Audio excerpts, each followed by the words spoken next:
ছাত্ররা, আন্দোলনকারীরা তারা আ গতকাল রাত্রির থেকেই তারা যাওয়া শুরু করেছে এবং আজকে মোটামুটিভাবে যা রিপোর্ট আমরা পেয়েছি তাতে অধিকাংশই চলে গেছে। ২-১ জন আছে যারা এই লোকাল স্টুডেন্ট যারা, তারা কিছু, কিছু আছে কিন্তু অধিকাংশই চলে গেছে। অনেকে যেতে পারেনি বিভিন্ন কারণে। একটা প্রধান কারণ হচ্ছে অর্থনৈতিক কারণ। কারণ তাদের টাকা-পয়সা নেই। সেইজন্য ওই ছাত্রদের ভেতর থেকেই কেউ, কেউ উদ্যোগী হয়েছেন, যারা এই আন্দোলনের সাপোর্টার, তারা কেউ, কেউ সোশ্যাল মিডিয়াতে আ অনুরোধ করেছেন যে তাদের সঙ্গে যেন যোগাযোগ করে, কোথায় যোগাযোগ করতে হবে, কিভাবে যোগাযোগ করতে হবে, সে সমস্ত বলে দিয়েছে। বেশ কিছু ছাত্র-ছাত্রী আ আন্দোলনকারী তারা যোগাযোগ করেছে, তাদের কাছে কোনো টাকা-পয়সা নেই, তাদের কাছে খাবার কোনো উপায়ও নেই।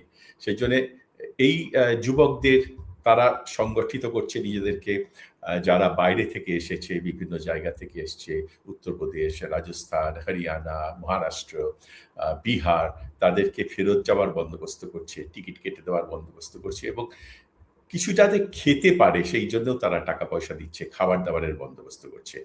মোটামুটিভাবে আজকের পরিস্থিতি এই। আমাদের দেশে তো রবিবার ছুটি থাকে, আজকে সবকিছুই ছুটি। এইটা হচ্ছে একটা বড় ব্যাপার। আর ২য় বড় ব্যাপার হচ্ছে যেটা আ প্রশাসনের পক্ষ থেকে এন্টায়ার যন্তর-মন্তর এলাকাতে এতদিন ধরে এত মানুষ তারা অবস্থান করেছে বলে স্বাভাবিক কারণেই যে অপরিচ্ছন্নতাটা ছিল সেটা দূর করার চেষ্টা চলছে।